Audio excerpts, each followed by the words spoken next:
Hello' নমস্কাৰ মৰমৰ বন্ধু বান্ধৱীসকল, মই আপোনালোকক সকলোকে মৰম যাচিছোঁ দেই। মই আজি শিৱসাগৰ পুখুৰীটো চাবলৈ গৈছোঁ বাইদেউ ভণ্টিসকলৰ লগত আৰু শিৱদৌল মন্দিৰটোলৈ সোমামগৈ বাৰু।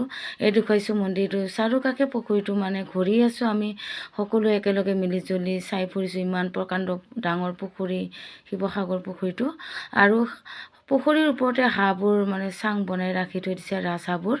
এতিয়া আৰু অলপ পিছত মই মানে মন্দিৰলৈ সোমাই গৈ আছোঁ। এই পানীপুৰি দোকানখন অলপ দেখুৱাইছোঁ দেই আপোনালোকক।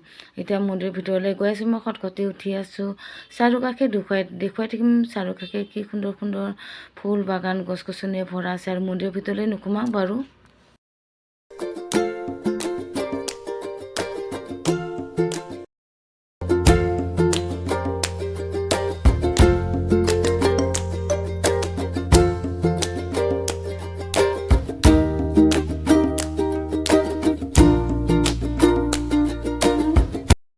শিৱদৌল মন্দিৰটোৰ চাৰিওকাষে কি সুন্দৰ ফুলবোৰ শুৱনি হৈ আছে, ৰং বিৰং।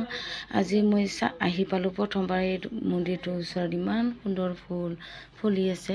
এন্ধাৰেই হৈ গ'ল, এতিয়া ঘৰলৈ যাবলৈ ওলালোঁ বাইদেউ ভণ্টিহঁতৰ লগত। একেলগে আমি ঘৰলৈ যামগৈ। এই ৰাস্তাটোদি ৰাস্তাদি যাব লাগে, এই প্ৰকাণ্ড ৰাস্তাটো গেটৰ সন্মুখতে আছে। এতিয়া আহিলোঁ বাৰু, ধন্যবাদ।